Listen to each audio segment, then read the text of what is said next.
Desde finales de mayo de este año, dos grupos de dirigentes del Frente Amplio recorren localidades de ciudades del interior para hablar con vecinos, con organizaciones sociales, con autoridades locales. Harán lo propio en Montevideo. La actividad se llama El Frente Amplio Te Escucha. Por eso va a ser un gusto recibir en la Red 21 a Gustavo Leal, sociólogo, exdirector de Convivencia y Seguridad Ciudadana del Ministerio del Interior, de la Administración del Frente Amplio.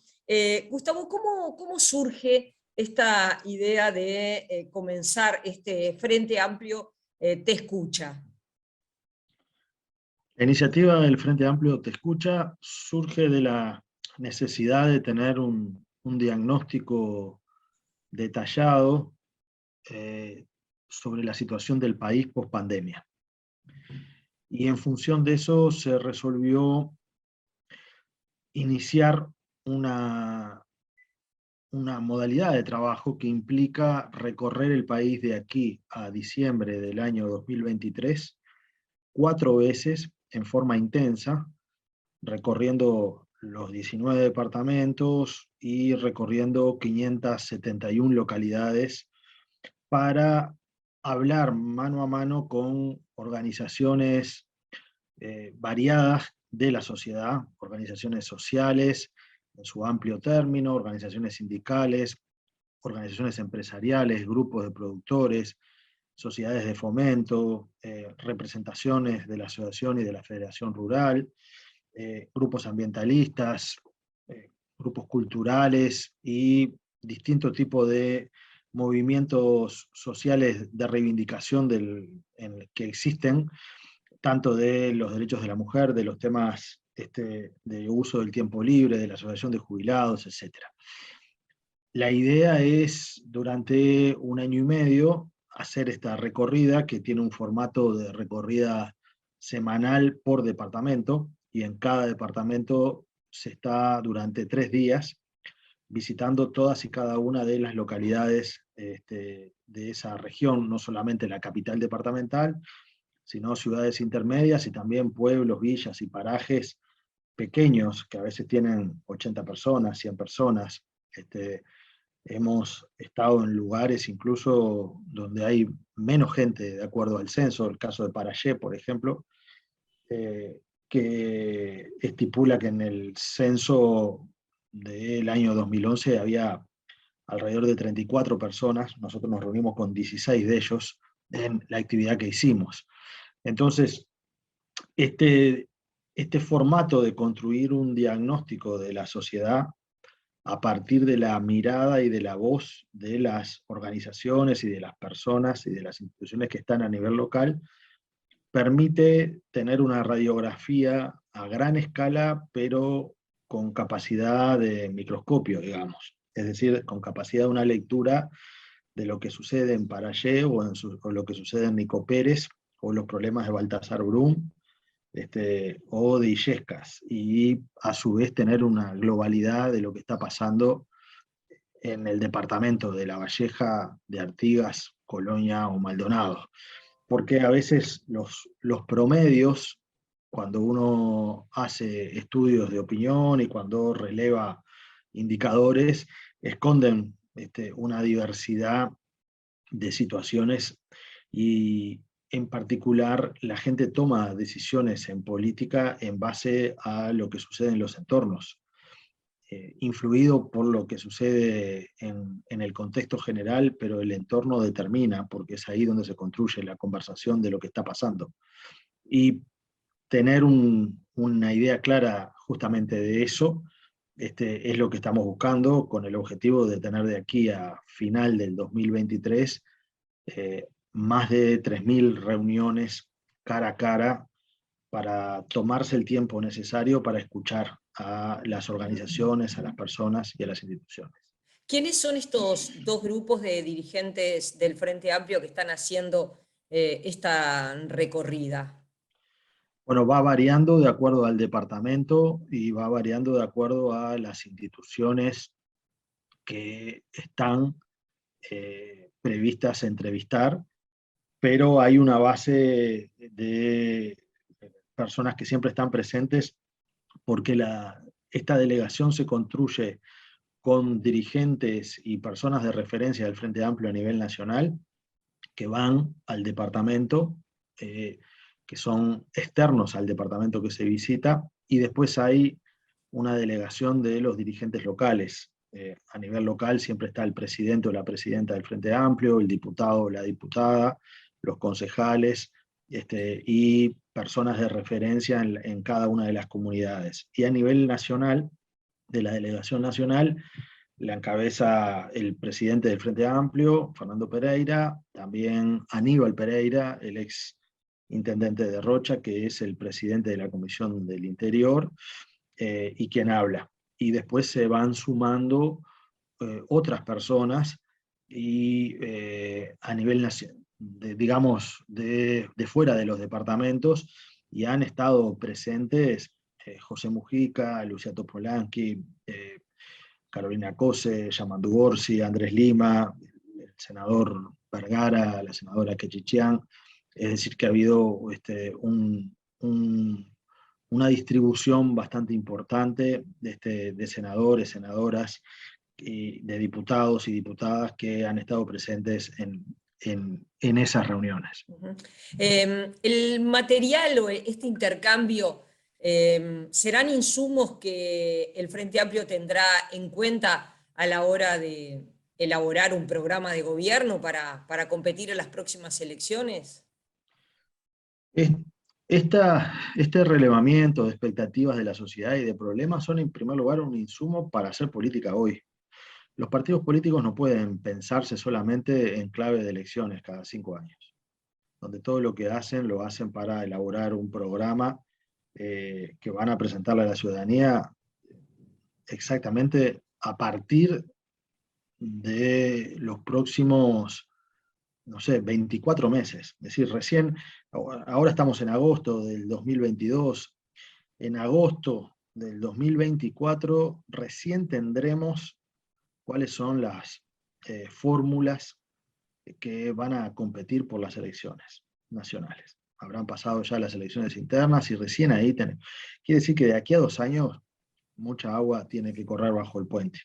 Pero de aquí a 2 años hay gente que necesita soluciones también, y hay políticas que hay que implementar. No se puede pensar de aquí a 2 años recién, porque además ese recién de aquí a 2 años tiene que pasar por un proceso electoral, y recién se asume el gobierno en marzo del 2025. Quiere decir que de hoy a ese momento eventual donde uno pueda empezar a concretar las cosas que está planteando, faltan 2 años y medio. Y sería como una irresponsabilidad de cualquier fuerza política trabajar solamente pensando en la eventualidad de ser gobierno a partir del 1 de marzo del 2025. El Frente Amplio es el principal partido político del Uruguay, tiene la principal bancada parlamentaria, y tiene una representación política, incluso en las encuestas de opinión, que hoy lo ubican como la principal fuerza política del Uruguay. Las últimas encuestas que se han conocido le dan al Frente Amplio entre 40 y 41% y al Partido Nacional 22%. Por lo tanto, la responsabilidad de la izquierda no es solamente pensar en las elecciones, sino pensar en la política cotidiana. Y estos insumos son, en primer lugar, para tener una puesta a punto de lo que está sucediendo en el Uruguay hoy. Porque cuando nosotros visitamos algunas de estas localidades, comenzamos a tener datos a nivel de detalle que tienen que ver con que, por ejemplo, en algunos lugares del interior se ha cuadruplicado la cantidad de gente que come en los comedores. Estamos hablando de La Paloma en Rocha, o de Baltasar Brum en Artigas, o Sarandí del Chi en Durazno. Y también aparece con mucha fuerza una cantidad de problemas cotidianos que tienen que ver con los servicios de salud y la falta de medicación, con la falta de especialistas, con los problemas que hay vinculados a la creciente informalidad en el empleo en el interior, que ha llevado a que se dejen de hacer controles por parte del BPS y del Ministerio de Trabajo, y por lo tanto eso ha generado una expansión importante de la informalidad y una cantidad de otros temas que aparecen en estas conversaciones que tienen que ser fruto y objeto de reacciones hoy, como por ejemplo aparece con mucha fuerza el tema de la seguridad y la preocupación que me llamó mucho la atención en el interior del país sobre el deterioro de las condiciones de seguridad. Entonces, estas conversaciones sirven para tener puntos de referencia, sí, eventualmente para una campaña electoral, pero esta modalidad es una modalidad que debería de ser una práctica sistemática de cualquier organización que tenga vocación de representar las voces de la sociedad, es decir, el escuchar en forma sistemática con un método y no solamente cada 5 años. Las encuestas dan que los problemas económicos pasaron a liderar la preocupación de los uruguayos. ¿Es eso lo que ustedes recogen? ¿Preocupación por la situación económica que se está viviendo? Sí, yo lo describiría como una preocupación por el estancamiento y el deterioro de las condiciones de vida y de consumo de las personas. Y una agudización de la desigualdad social y una precarización en el trabajo. Y vamos por partes. Lo primero, la preocupación por el estancamiento tiene que ver con que las expectativas de la mayor parte de los agentes económicos y sociales que nosotros entrevistamos, llevamos ya 460 entrevistas a organizaciones en 10 giras, es particularmente una preocupación porque no ven en el mediano plazo un futuro de crecimiento y de desarrollo en el Uruguay. Y que básicamente luego de la pandemia incluso hay sectores de la economía que se han estancado mucho más que lo que sucedió en la pandemia. Esto, por ejemplo, en referencia a algunos sectores del comercio.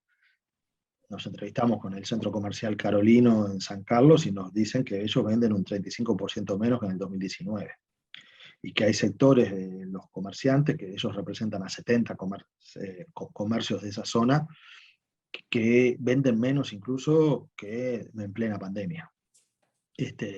¿Por qué? Porque hay ayudas sociales que se han dejado y porque la dinámica cotidiana de movilidad de la sociedad genera otros costos cotidianos que no se generan cuando uno está básicamente en su casa. Donde bueno, hay una cantidad de consumos que se van desplazando, desde ropa hasta comestibles y otro tipo de cosas que se van solucionando de otra manera en circunstancias tan especiales como la pandemia. Entonces, la preocupación económica, por un lado, la preocupación de que el Uruguay no despega, o que ha despegado para algunos, pero que eso está muy encapsulado. En el interior del país el tema de los Maya Oro es muy evidente, pero es muy evidente porque, a ver, la soja estaba a $300 y pasó a 600. Un novillo estaba a $700 y pasó a 1.500. Pero los productores que logran usufructuar justamente esos beneficios no generan un derrame, porque el trabajador rural, tanto el peón como los trabajadores vinculados a las actividades agrícolas, no han tenido un aumento de salario y sus salarios rondan los 22.000 pesos, con suerte, 22, 23.000 pesos. Por lo tanto, con el aumento de los combustibles 9 veces en lo que va de este gobierno, con el aumento de los comestibles y con el aumento de la calidad de los servicios públicos, hay un grupo de gente que sí que se ha beneficiado, que tampoco son todos los productores, porque es cierto también de que han subido los insumos. Los fertilizantes, por ejemplo, han aumentado en forma exponencial, ha aumentado el combustible, y eso con precios de commodity tan altos lo aprovechan productores grandes.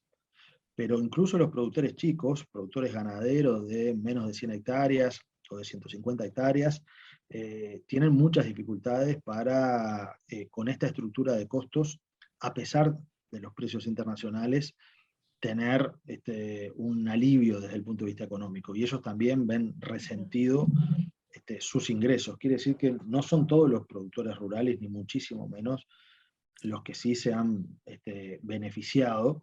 Y ahí aparece una preocupación importante, aparece la preocupación en los centros comerciales del interior del país. Recuerdo en Salto, recuerdo en Artigas, recuerdo en Rivera, en Maldonado, bueno, en Colonia, el impacto que ha tenido la escasez del turismo, con temporadas que no han sido buenas también, eso hay que reconocerlo. La temporada de este año no fue una buena temporada, y la que viene todo augura que no va a ser buena, porque la masividad de los argentinos está en discusión. ¿Cuánto de toda esta situación que se describe tiene como telón de fondo la pandemia? Y cuando empieza a ceder la pandemia, la guerra, la invasión rusa a Ucrania, que ha impactado de forma negativa en las economías del mundo. Entonces, ¿cuánto también de ese escenario sufre quien está encabezando el gobierno? Bueno, el Uruguay es un país que está en un contexto regional y mundial, no está aislado. Lo que sucede es que las personas que viven en el Uruguay también miran cómo otros países han resuelto algunos de estos temas, y mira también cómo se distribuye la riqueza. El contexto internacional ha llevado, por ejemplo, al aumento del precio de los commodities. Y eso ha generado en Uruguay un impacto muy importante. Pero como dije recién, esos aumentos y esa riqueza no se distribuye de manera igual. Por lo tanto, ahí hay temas de política y de cómo el Estado opera. Si el Estado no interviene en forma más fuerte para repartir esa riqueza, esos mayagoros se la quedan todas. Y es la verdad, y es lo que está pasando, y es lo que nosotros estamos viendo, de que hay aumento de empleo, pero en clave de informalidad. Hay aumento de empleo, pero sin aumentar salarios, en algunos lugares. Pero también en otros está la incertidumbre de la ausencia de políticas públicas del Estado. Pueblo Centenario, Durazno, y toda la localidad de Durazno, incluyendo también del lado enfrente de Paso de los Toros, la preocupación enorme por el fin de la obra de UPM, que va a culminar ahora en diciembre, que tiene en este momento unas 2.500 personas trabajando, y que no hay perspectiva de obra pública en las localidades que vaya a suplir eso. Esa es una inversión que ha sido motor de trabajo, motor de inclusión, que se sabe que tiene un pico de mano de obra, y que después, cuando empieza a funcionar la fábrica a partir de mediados del año que viene, tiene un pico de mano de obra de otras características. El ferrocarril central se va a terminar también, y ahí hay gente que está trabajando y que tiene expectativas, en realidad tiene dudas de lo que va a pasar, y así con una cantidad de factores donde, si el Estado no interviene, no programa, no tiene una mirada más de largo plazo, hay que decir que todas las inversiones que están culminando ahora en este año, y que van a culminar en parte el año que viene, fueron programadas en el gobierno anterior. Este gobierno prácticamente no ha programado ninguna inversión de porte que de alguna manera traccione la economía. Y ahí hay responsabilidad. Es decir, es cierto que el Uruguay fue afectado por la pandemia, como fue afectado todo el mundo. El Uruguay es afectado por la guerra, como es afectado todo el mundo. Pero también hay decisiones de política cotidiana que afectan a los uruguayos, y que las cosas se pueden hacer distintos. Y bueno, de hecho, nos hemos entrevistado muchas veces con representantes de Un Solo Uruguay, que reconocen que toda la agenda que tenían en las elecciones la siguen teniendo hoy, porque ninguna de las promesas que les hicieron fue cumplida. Entonces ahí también hay islas de decepción. En materia de seguridad, que es otro de los temas que aparecen también como prioritarios en la agenda de los uruguayos, Bueno, usted ha tenido una visión bastante crítica, incluso de las afirmaciones que ha hecho el ministro del Interior, Luis Alberto Heber, en cuanto a que Uruguay está mejor en materia de seguridad, tomando como referencia lo que pasaba en 2019. Lo que pasa es que el ministro no puede asegurar que estamos mejor en el momento que anuncia que en el primer semestre de este año aumentaron los homicidios un 39%.